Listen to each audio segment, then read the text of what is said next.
Hello everyone. आज हम लोग अव्ययभाव समास पे बात करेंगे। हमें क्लास 10th में 3 प्रकार के समास पढ़ने हैं, जिसमें से कि हमने द्वंद्व समास और तत्पुरुष समास के बारे में अच्छी तरह से जान लिया, उस पर क्वेश्चन भी देख लिया है। आज हम लोग अव्ययभाव समास के बारे में देखते हैं। अव्ययभाव समास पढ़ने से पहले इसमें हमें 2-3 नियम याद रखने होंगे, जिसके कारण हमारा जो समास होगा बहुत ईजिली वे में आप एग्जाम में सॉल्व कर सकते हैं। विग्रह पद को भी और समस्त पद को भी विग्रह से समस्त पद बना सकते हैं, समस्त पद से विग्रह पद बना सकते हैं।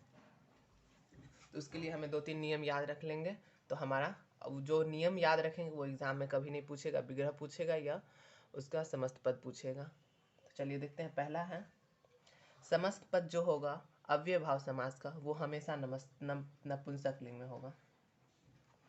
समस्त पद नपुंसक लिंग में होगा, नपुंसक लिंग में होगा। इसका समस्त पद हमेशा नपुंसक लिंग में होगा। ये सिर्फ नियम अभी लिखवा रहे हैं और इसका प्रूफ करेंगे बाद में।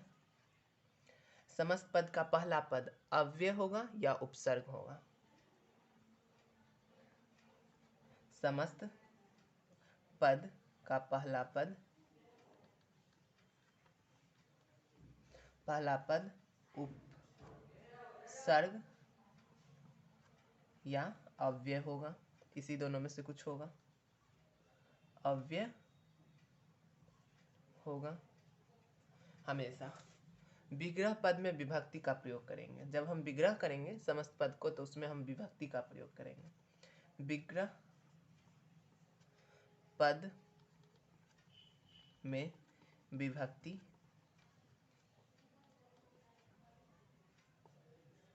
विभक्ति का प्रयोग। आई होप कि यहाँ तक समझ गए होंगे। अभी हमने समझाए नहीं है, सिर्फ हम 2-3 नियम बताए हैं जिसे कि याद रखना होगा हमें समास बनाने से पहले।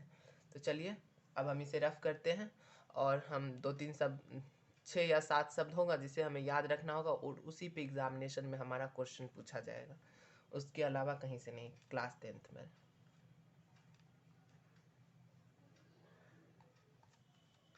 चलिए देखिए, पहला शब्द है उपसर्ग। उप क्या है? उपसर्ग है। उप क्या है हमारा? उपसर्ग है। उप का जब हम ये उपसर्ग हुआ, जब हम इसे विग्रह पद, उपसर्ग क्या होता है? वो शब्दांश जो किसी भी शब्द के आगे जोड़ता है। तो ये किसी भी शब्द के आगे जोड़ता है। अव्ययभाव समास में हम लोगों ने नियम पढ़ा है, पहला पद में उपसर्ग हो, समस्त पद में उपसर्ग होगा या अव्यय होगा। ओके, तो जब उप रहे तो वहां पे हम समीपन लगाएंगे, समीपम। और इसमें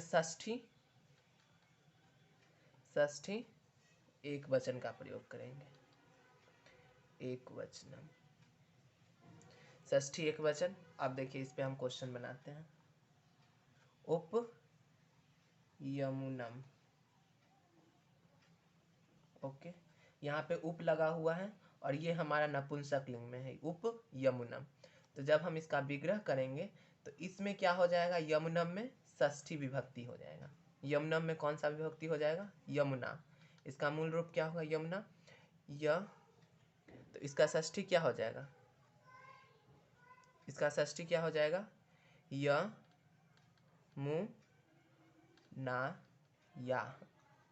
यमुनाया, लता के अनुसार चलाइए, यमुनाया।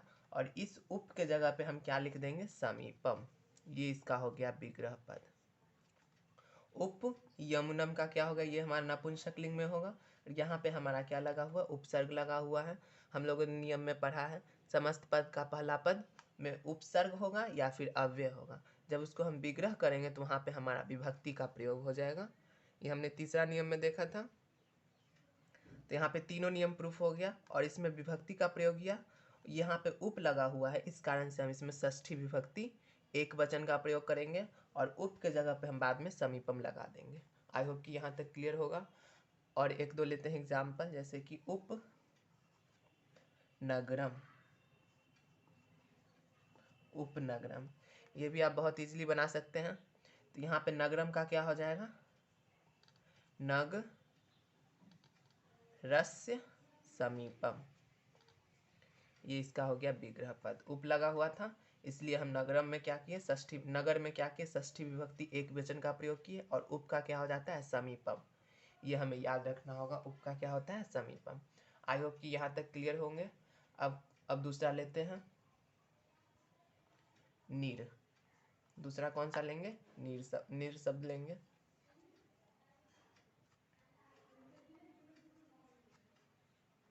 नीर, नीर का क्या होता है, अभाव। ये शब्द हमें याद रखना होगा, अभाव। नीर का क्या होगा, अभाव। इसमें हम षष्ठी बहुवचन का प्रयोग करेंगे, षष्ठी बहुवचन। षष्ठी बहुवचन हम लोगों ने उप के लिए क्या किया था, षष्ठी एक वचन, इसके लिए हम षष्ठी बहुवचन का प्रयोग करेंगे। अब देखिए यहाँ पे क्वेश्चन लेते हैं, जैसे कि निर्पुस्तकम, पुस्तकम, निर्पुस्तकम आया। हम लोगों ने क्या पढ़ा था, अगर समस्त पद हमारा नपुंसक लिंग में होगा, वो भी है। समस्त पद में हमारा क्या होगा, उपसर्ग होगा या अव्यय होगा, ये भी है। अगर जब हम इसको समस्त विग्रह पद बनाएंगे तो उसमें हमारा विभक्ति का प्रयोग हो जाएगा। तो पुस्तकम में क्या हो जाएगा, पुस्तका नाम, बहुवचन, षष्ठी बहुवचन, क्या हो जाएगा, पुस्तका नाम, षष्ठी विभक्ति। और नीर का क्या हो गया हमारा, अभाव, पुस्तका नाम अभाव। और देख लेते हैं निर्गृहम, निर्गृहम,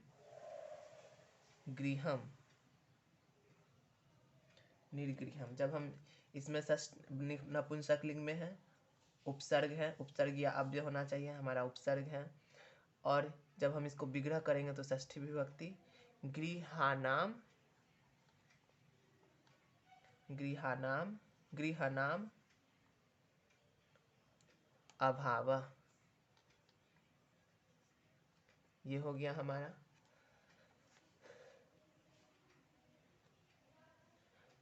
गृहानाम, हो जाएगा यहाँ पे गृहानाम अभाव।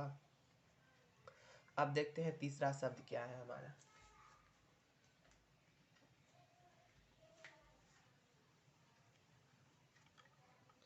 यहाँ तक आई होप कि समझने में कोई दिक्कत नहीं हुए होंगे। अनु, अनु का यहाँ पे दो अर्थ होता है, पश्चात भी प्रयोग करेंगे और योग्यम भी प्रयोग करेंगे। पश्चात और योग्यम, इसमें हम किस विभक्ति का प्रयोग करेंगे, षष्ठी एक वचन, षष्ठी एक वचन का प्रयोग करेंगे। हम लोगों ने उप के लिए षष्ठी एक वचन किया था, नीर के लिए षष्ठी बहुवचन किया था, अनु के लिए हम यहाँ पे षष्ठी एक वचन का प्रयोग करेंगे। पश्चात का प्रयोग हम किसके लिए करेंगे, संज्ञा के लिए।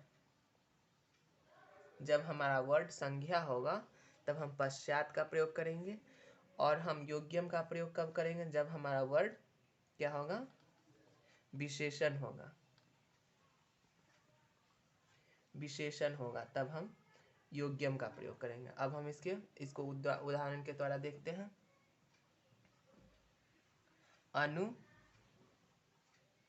गृहम, षष्ठी विभक्ति, गृहम का क्या हो जाएगा, गृहस्य, गृहस्य।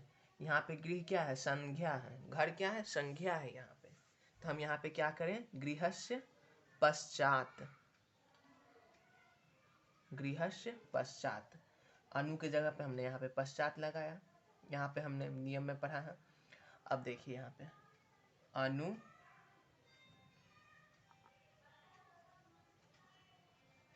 योग्यम,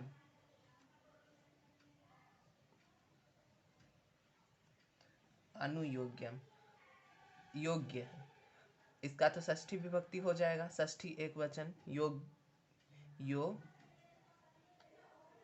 योग्यस्य। अनु का क्या हो जाएगा, पश्चात या योग्यम, योग्यम होगा यहाँ पे, क्योंकि ये हमारा क्या है, विशेषण है, इसलिए यहाँ पे क्या हो जाएगा, योग्यम, अनु योग्यम। आप देखिए यहाँ पे अनु बालकम, अनु बालकम, ये हमारा समस्त पद हुआ। जब हम इसको विग्रह करेंगे तो ये बालकम क्या हो जाएगा, बालकस्य, बालकम होगा यहाँ पे, ये क्या हो जाएगा, बालकस्य। और ये क्या हो जाएगा, बालकम है तो ये अनु का क्या हो जाएगा, पश्चात, बालकस्य पश्चात। आई होप कि यहाँ तक समझ में आए होंगे। अब चौथा शब्द लेते हैं। चौथा है हमारा स। ये तो आप लोग बहुत दिनों से पढ़ते आ रहे हैं। सह का क्या होता है, सहितम। और सह का कहाँ प्रयोग करते हैं हम, तृतीया विभक्ति में, तृतीया एक वचन में, एक वचनम, वचन तृतीया एक वचन में हम सह का प्रयोग करेंगे। सपुत्रम है, सपुत्रम। यहाँ पे हमारा क्या आया, अव्यय आया। और सपुत्रम है, अव्यय या उपसर्ग है, ये हमारा स अव्यय है। पुत्रम है, ये नपुंसक लिंग में है। जब हम इसका विग्रह करेंगे तो विभक्ति का प्रयोग होगा। विभक्ति का प्रयोग में पुत्रम का क्या हो जाएगा, षष्ठी एक वचन, पुत्रेन। और स का क्या पढ़ा हमने, सहितम, पुत्रेन सहितम। ओके, अब देखिए दूसरा एग्जाम्पल।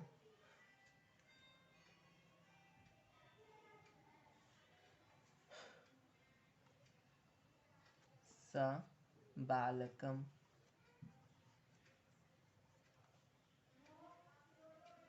तो बालक, बालकेन, ये हमारा नपुंसक लिंग में हो गया, बालकेन, बालकेन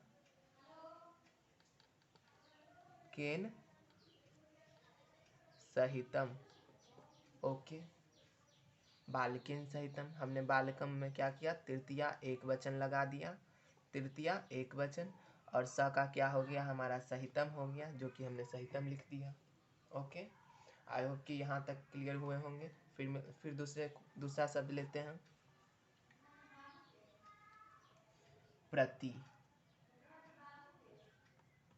प्रति का क्या हो जाता है, विप्सा, मतलब दो बारम, दो बारम। और यहाँ पे क्या हो जाएगा, द्वितीया एक वचन, एक वचन, द्वितीया एक वचन का। अब यहाँ पे उदाहरण लेते हैं, जैसे कि प्रतिदिनम, प्रतिदिनम हमने उदाहरण लिया। यहाँ पे दो बार हो जाएगा। ये जो दिनम है, ये दिन में द्वितीया विभक्ति, यानी कि हमारा क्या हो गया, दिनम, दिनम। और यहाँ पे प्रति चेंज नहीं होगा, यहाँ पे प्रति ही रहेगा, दिनम दिनम प्रति। प्रति एकम, प्रति एकम में संधि हो गया तो प्रत्येकम, प्रत्येकम। यहाँ पे क्या हो जाएगा, एकम, एकम प्रति। आई होप कि यहाँ तक क्लियर हुए होंगे। अब हम दूसरा शब्द लिखते हैं, यथा। यथा, यथा का हो जाएगा अनतिक्रम्य, मतलब के अनुसार, अनति क्रम्य, इति, अनतिक्रम्य इति। इसमें कौन सा विभक्ति का प्रयोग करेंगे, ये शब्द रहेगा तो द्वितीया एक वचन का ही प्रयोग करेंगे, द्वितीया एक वचन। ओके, अब देखिए उदाहरण लेते हैं, जैसे कि यथा समयम, यथा समयम।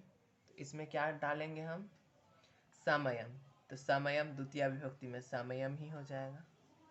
और यथा के जगह पे हम अनतिक्रम्य, अनतिक्रम्य इति जानना बहुत जरूरी है। इति अनतिसमयम अनतिक्रम्य इति। तो यहाँ तक हमने अव्ययभाव समास को कंप्लीट किया है। अव्ययभाव समास में हमें समस्त पद नपुंसक लिंग में होना चाहिए। इसका बहुत बड़ा सिंबल है अव्ययभाव समास पहचानने का, नपुंसक लिंग में होना चाहिए। समस्त पद का पहला पद उपसर्ग या अव्यय होना चाहिए। उपसर्ग या अव्यय होना चाहिए समस्त पद का पहला पद, ये हमारा नपुंसक लिंग में होना चाहिए। उसके बाद जब हम इसका विग्रह करेंगे तो हमारा क्या होना चाहिए, विभक्ति का प्रयोग होगा। इसमें हमारा विभक्ति का प्रयोग होगा। जैसे अगर उप लगा रहेगा तो समीपम कर देंगे षष्ठी एक वचन, निर रहेगा तो अभावः कर देंगे षष्ठी बहुवचन, अनु रहेगा तो पश्चात या योग्यम कर देंगे षष्ठी एक वचन। पश्चात किसके साथ करेंगे, संज्ञा के साथ, और योग्यम किसके साथ करेंगे, विशेषण के साथ। उसके बाद सह रहेगा तो सहिष्टम तृतीया एक वचन, प्रति रहेगा तो उसका 2 बार करके और द्वितीया एक वचन, यथा रहेगा तो अनतिक्रम्य इति, और इसमें क्या कर देंगे, द्वितीया एक वचन का प्रयोग कर देंगे। आई होप कि यहाँ तक इसमें कोई डाउट नहीं होंगे। फिर मिलते हैं नेक्स्ट वीडियो में नेक्स्ट टॉपिक के साथ। तब तक के लिए टेक केयर। जय हिंद।